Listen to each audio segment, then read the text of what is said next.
우리가 함께 묵상하는 우리 생명의 삶, 우리가 큐티하는 그 말씀 묵상의 순서가 이제 전도서입니다. 전도서부터 시작해서 아마 연말까지 아마 갈 것 같습니다. 주제가 잘 들어맞는다고 생각이 됩니다. 우리 시작하면서 전도서는 시작하면서 이제 다윗의 아들 예루살렘 왕 전도자의 말씀이라 이렇게 시작한 다음에 우리 1장 2절 성도 여러분 찾으셔서 우리 다 같이 한 목소리로 읽습니다. 전도자가 이르되, 같이 읽습니다. 시작. 전도자가 이르되 헛되고 헛되며 헛되고 헛되니 모든 것이 헛되도다. 다 헛되다. 이런 주제로 시작하죠. 그리고 또 이제 전도서의 마지막 장 12장으로 한번 가보십니다. 마지막에 에필로그가 있기 전에 이제 본문의 마지막 절이라고 해당하는 12장 8절 말씀 우리 함께 읽습니다. 전도자가 이르되, 찾으셨어요? 시작.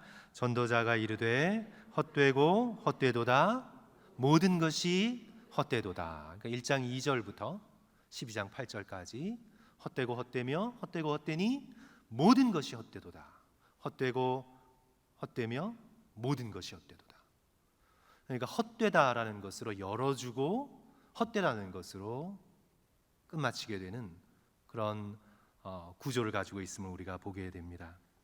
이 헛되다라는 히브리어는 헤벨이라는 단어인데, 그것은 이제 추운 겨울에 밖에서 입김을 후 하고 내뿜으면 어떻게 해요? 입김이 잠깐 보이다가 그냥 사라지는 것입니다. 그것을 헤벨이라고 했습니다. 숨결이라고도 할 수 있고요. 또 뭐라 그럴까요? 입김이라고 할 수도 있고, 그래서 입김처럼 사라지는 허무한 것이다. Vanity, meaninglessness, 완전한 허무함이다. 이렇게 말할 수가 있습니다.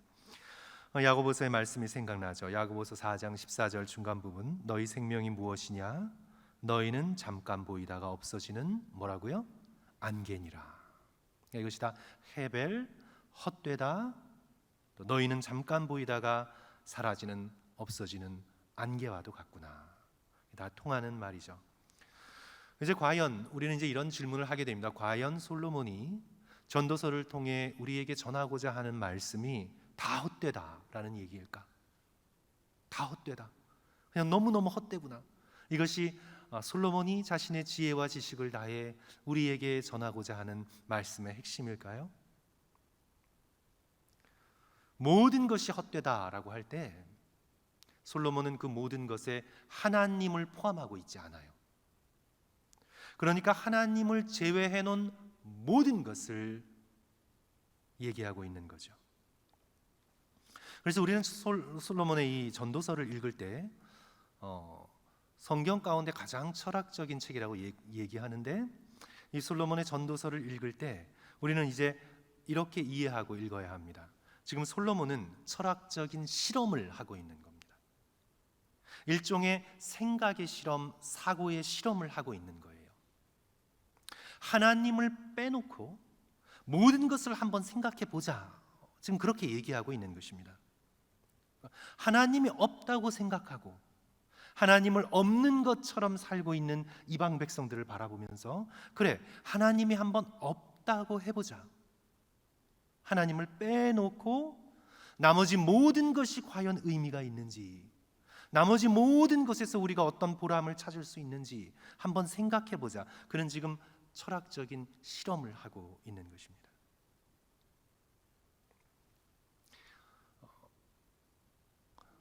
근대 철학자 중에서 데카르트라는 사람이 있는데, 그가 바로 철학의 방법에 있어서 하나의 실험을 했는데, 그게 뭐냐면 다 의심하는 겁니다. 한번 의심해 보자는 것입니다. 이게 이제 그의 철학적 방법인데, 다 의심하는 거예요. 지금 내가 보고 있는 세상도 환상이에요. 그래서 다 한번 의심하고, 내가 지금 먹고 있는 음식도 사실은 음식이 아니에요.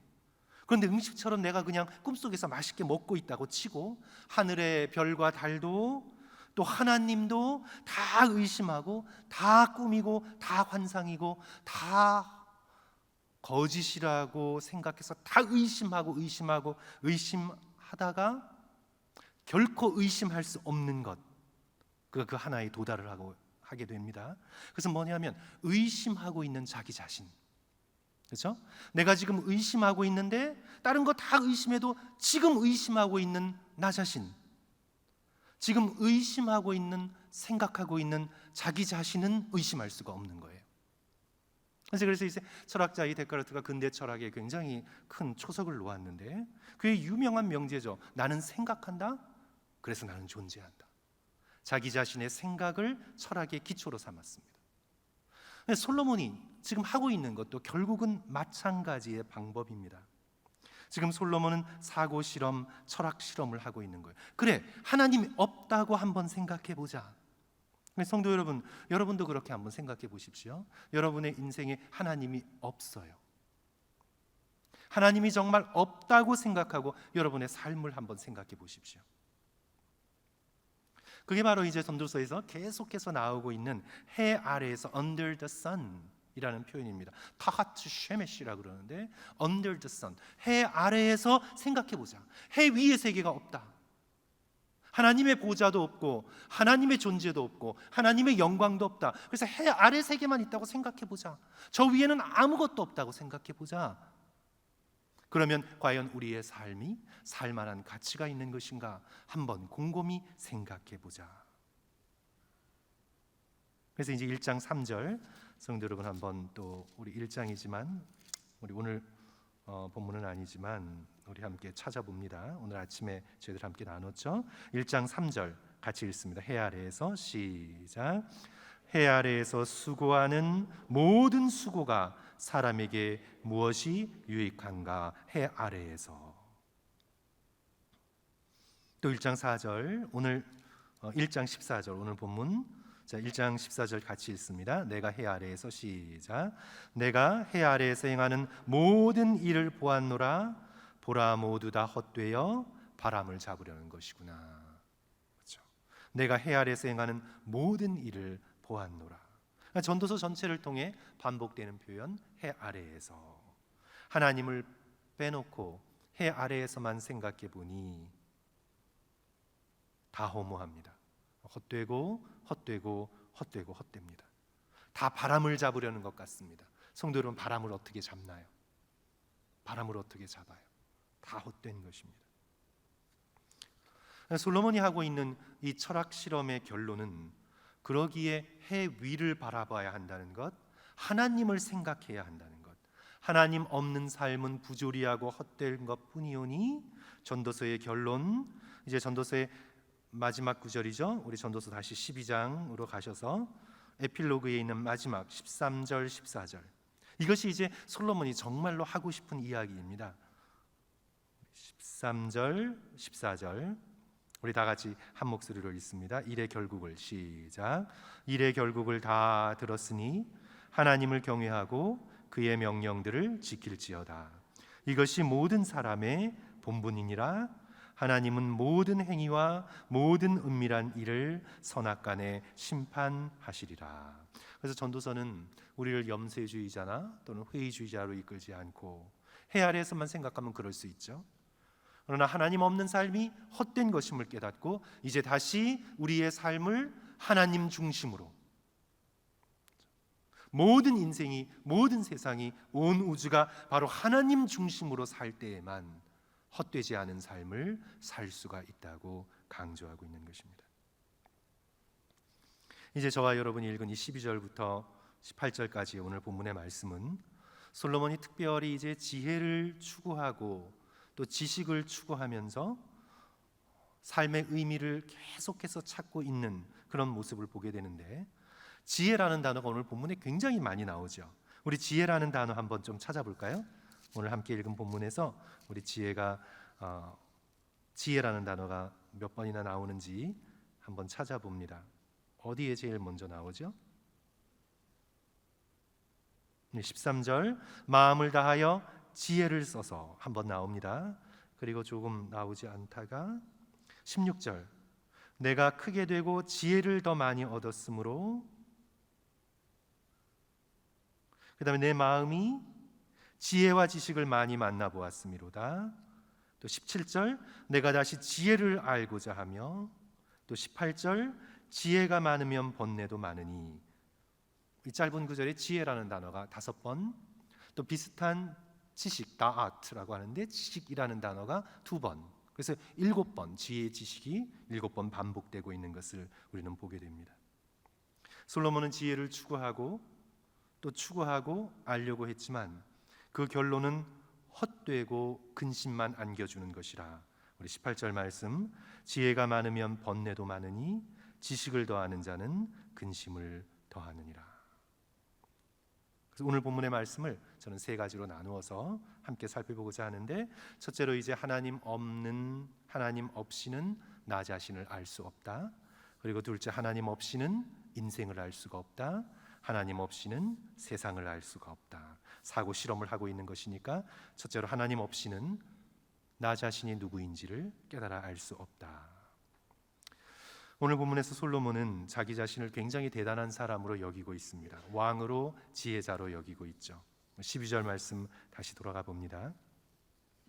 나 전도자는 예루살렘에서 이스라엘 왕이 되어, 멜렉 왕, 킹 왕이 되었습니다. 이제 자신보다 대단한 사람은 없습니다. 거기다가 그는 그저 전쟁으로, 폭력으로, 무력으로 다스린 그런 왕이 아니라 역사상 가장 지혜로운 왕, 현자입니다. 철학적인 왕입니다.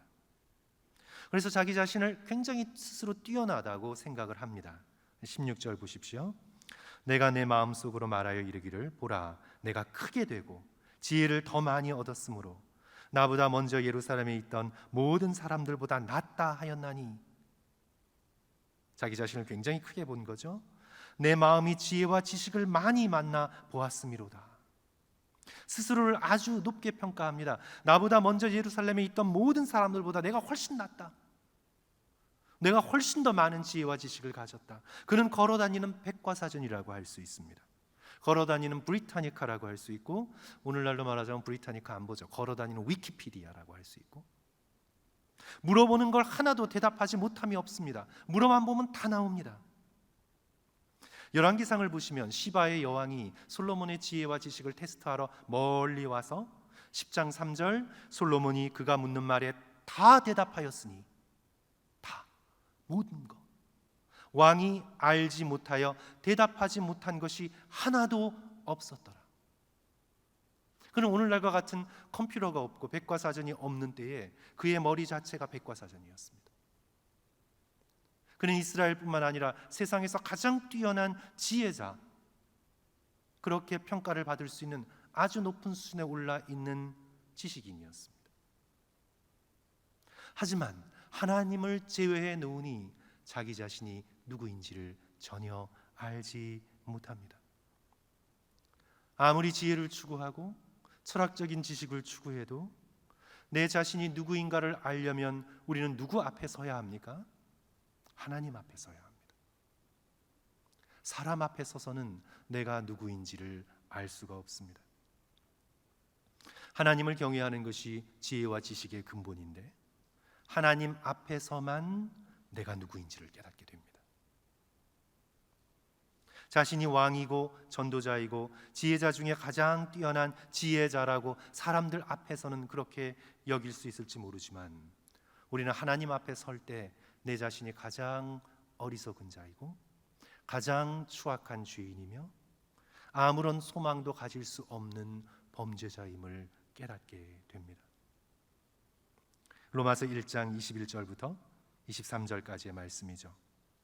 하나님을 알되 하나님을 영화롭게도 아니하며 감사하지도 아니하고 오히려 그 생각이 허망하여지며 미련한 마음이 어두워졌나니 스스로 지혜 있다 하나 어리석게 되어 썩어지지 아니하는 하나님의 영광을 썩어질 사람과 새와 짐승과 기어다니는 동물 모양의 우상으로 바꾸었느니라. 사람들 앞에서는 스스로 지혜 있다 여겨지지만 하나님 앞에 서게 될 때 자신의 어리석음을 자각하게 됩니다. 우리는 하나님 없이는 내 자신이 누구인지 정말 알 수가 없습니다. 우리가 따르고 있는 존 켈빈은 기독교 강요에서 자신에 대한 지식과 하나님에 대한 지식을 서로 연결시켰죠. 하나님에 대한 지식 없이 나 자신을 알 수 없고 나 자신에 대한 올바른 지식 없이 하나님을 알 수 없다. 하나님과 나 자신에 대한 지식은 불가분 관계이다. 서로 얽혀져 있음을 우리에게 호소했습니다. 그래서 내 자신이 참으로 누구인 줄 알려면 우리는 반드시 하나님 앞에 가야 합니다. 내가 인생을 왜 살고 있는지 알려면 성도 여러분, 자식 앞에, 자녀 앞에 서면 안 돼요. 자녀 앞에 서서 내가 자녀를 이 정도로 교육했으니 나는 참 괜찮은 삶을 살았다. 절대로 사람 앞에 서서는, 배우자 앞에 서서는, 또 부모님 앞에 서서는 내 자신이 누구인지 알 수 없어요. 자녀도요, 부모님만 기쁘게 해드리려는 인생을 살다 보면 자신의 부르심을 따른 올바른 삶을 살아갈 수가 없어요. 우리 인생은 결코 사람의 거울 앞에 비춰진 자신의 모습으로 살아갈 수가 없어요. 우리 믿음의 백성이 반드시 올바른 삶을 살기 위해서는 하나님 앞에 서야 합니다. 하나님 앞에 서서 내가 누구인지를 깨닫고, 하나님께서 나를 위해 어떤 놀라운 일을 하셨는지를 깨닫고, 하나님께서 나를 어떤 삶으로 부르시는지를 깨달을 때에만 우리는 올바른 인생을 살게 되지요. 찰스 스펄전이 이 전도서 설교 노트에 이 부분에 이렇게 적어 놓았습니다. 솔로몬이 그리스도를 찾았으면 기쁨의 샘에 이르는 지혜를 얻었을 것이다. 오늘 본문 말씀 옆에다 그렇게 써놓았어요. 그리스도를 찾을 때 우리는 죄인이지만 십자가의 피로 구원받은 의인임을 깨닫게 되고, 세상의 기준 속에서는 가장 어리석게 느껴질지 모르지만 하나님의 구원의 도를 깨달은 가장 지혜로운 자로 서게 되고, 세상이 보기에는 연약하고 하찮은 존재인 것 같지만 하나님 앞에선 영광스러운 하나님의 자녀임을 우리는 깨닫게 됩니다. 하나님을 찾지 않는 사람들의 그래서 공통된 특징은요, 교만하든지 아니면 열등감에 휩싸이든지, 이 두 가지 뿌리가 항상 같아요. 왜냐하면 비교 대상이 사람이기 때문에. 그렇죠? 내가 모든 사람보다 낫다 그러면 이제 교만한 거고, 내가 저 사람보다 좀 못한데 하면 열등감을 가지는 거고. 그래서 하나님 밖에서 사는 사람들은 언제나 자기 자신을 우월하게 생각하는 교만 상태에 있든지, 아니면 깊은 열등감에 빠져 허우적거리든지, 둘 사이를 굉장히 왔다 갔다 하면서 인생을 살아갑니다.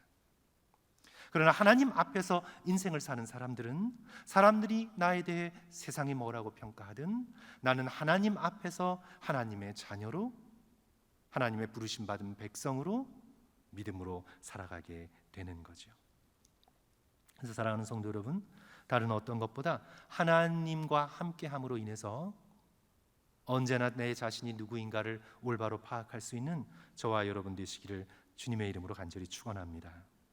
둘째로 오는 말씀은 하나님 없이는 인생을 알 수 없다 말씀하고 있는데, 우리 13절과 14절 말씀 우리 다시 다 같이 한 목소리로 읽어봅니다. 같이 읽습니다. 마음을 다하여, 시작. 마음을 다하여 지혜를 써서 하늘 아래서 행하시는 모든 일을 연구하여 살핀즉 이는 괴로운 것이니 하나님이 인생들에게 주사 수고하신 것이라. 내가 해 아래서 행하는 모든 일을 보았노라. 보라, 모두 다 헛되어 바람을 잡으려는 것이로라. 하나님이 인생들에게 주사 수고하게 하신 것, 어떤 거예요? 먹고 살고 집 짓고 전쟁하고 즐기고 소유하고 하는 모든 것, 인생의 모든 것이 heavy burden, 수고로운 짐이라, 괴로운 것이라. 내 인생 가운데 하나님을 딱 빼놓고 생각해 보면 내 인생에 내가 추구해왔던 모든 것들이 보라 다 헛되어 바람을 잡으려는 것이로다. 다 헛되다는 것이. 만약 우리의 인생이 죽음으로 끝이고 심장 박동이 멈춤으로 끝이고 뇌파가 플랫됨으로 인해서 끝이라면 절대적인 무의미 속에 우리 인생은 헛되고 헛된 게 되는 거죠. 내가 아무리 내 인생에 볕단을 많이 쌓아도, 아무리 높이 많이 쌓아도 죽음의 회오리바람 한 번만 불면 날아가듯이, 우리가 해변에 아무리 근사한 모래성을 지어도 거대한 죽음의 파도 하나만 불면 다 휩쓸고 지나가듯이 우리의 삶은 하나님이 없다면 완전한 절대적인 무의미 가운데 빠지게 된다는 거죠. 역사적으로 솔로몬이 이룩한 것을 보십시오. 그의 성전, 그의 궁궐, 그의 도시 다 어디 있습니까? 예수님께서 말씀하셨습니다. 들풀을 가리키면서 솔로몬의 영광으로도 이 꽃 하나만 갖지 못하였느니라. 인생의 모든 영광은 저와 여러분이 어떤 것을 이루려고 노력해봐도 하나님께서 지으신 들풀 하나만 갖지 못하다. 예수 그리스도께서 솔로몬의 영광을 바라보며 그렇게 말씀하셨습니다. 하나님 없는 인생이 절대 허무한 것임을 우리 모두 깨닫고 다시 우리의 인생 가운데 누구를 초청해야 돼요? 하나님을 초청해야 돼요. 그렇죠? 그래서 하나님의 백성된 우리는 우리 인생의 모든 길에서 세상이 우리 인생을 어떻게 평가하든지 상관없어요. 우리의 인생의 모든 길에서 우리가 어떤 인생을 살든 우리가 부자로 살 수도 있고 가난한 자로 살 수도 있고 우리가 건강하여 90세 100세까지 살 수도 있고 우리가 약해서 굉장히 힘들게 얼마 못 살 수도 있고 우리의 삶의 모습이 세상이 보기에 그것이 좋은 것 나쁜 것 우리가 픽앤추즈 하면서 살 수 없잖아요. 우리가 우리의 삶 가운데 어떤 삶을 살든지 우리의 삶 속에 우리는 누구를 초청해야 합니까? 하나님을 초청해야 돼요. 하나님과 함께 걸어야 하고 하나님과 함께 동행해야 합니다. 하나님과 함께하지 않는 삶은 헛된 것이에요. 그렇죠? 하나님께서 인간을 창조하신 목적이 바로 하나님과 동행하게 하기 위하심입니다. 어디에서부터 나타나 있습니까? 지나가는 것처럼 그런 표현 속에 나타나 있는데 창세기 3장 동산을 거느시는 하나님께서 말씀하십니다. 아담아, 내가 어디 있느냐? 아담이 있어야 할 자리는 하나님과 함께 동산을 거니는 것, 하나님과 함께 동행하는 것에 있음을 우리는 알게 되죠. 그런데 이제 하나님을 피하여 숨습니다. 더 이상 하나님과 동행하기를 기뻐하지 않습니다. 하나님께서 아브라함을 부르신 목적도 무엇인가요? 하나님과 함께 동행하게 하기 위하심입니다.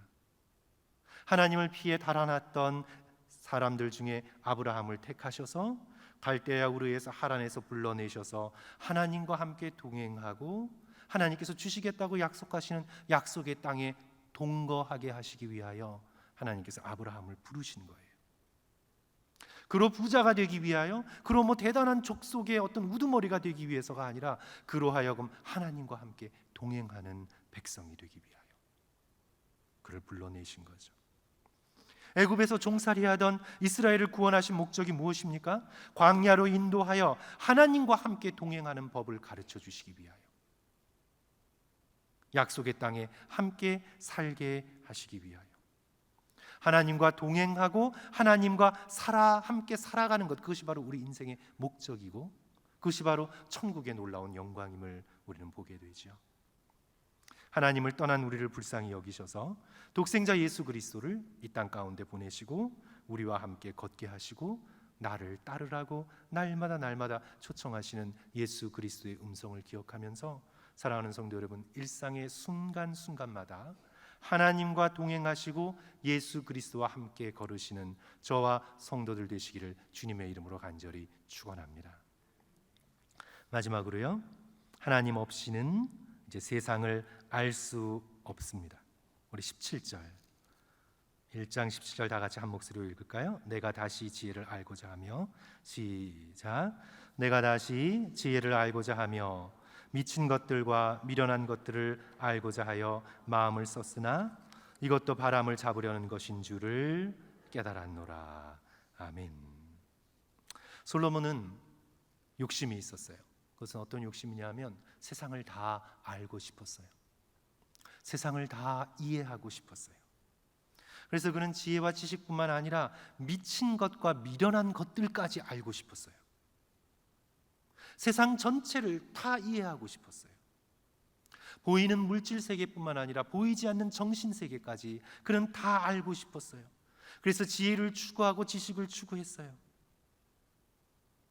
하지만 인간의 지식과 지혜로 세상을 다 알 수 없음을 그는 깨닫습니다. 그러면서 이렇게 탄식하죠. 지혜가 많으면 번뇌도 많으니 지식을 더하는 자는 근심을 더하느니라. 그는 오래전부터, 우리 인간의 과학기술이 발전하기 오래전부터 인간의 지혜와 지식의 한계를 절대적으로 깨달았습니다. 우리의 두뇌는 3파운드밖에 되지 않지만 우리의 두뇌에 대한 인간 지식은 아주 미미합니다. 우리의 이 머릿속에 담긴 이 두뇌를 1%도 1% 정도도 이해하지 못하고 있습니다.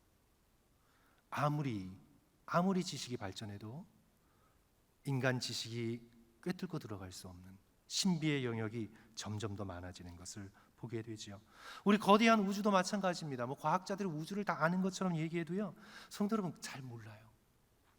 인간이 쏘아 올린 그런 탐사선 보이저 1호인데 40년 날아서 이제 겨우 태양계를 벗어날까 말까 해요. 이 광대한 우주를 탐사하려면요, 그 지식의 0.0000001%도 우리는 몰라요. 인간 지식의 절대 한계죠. 그런데 믿는 우리는 세상을 잘 알 수 있습니다.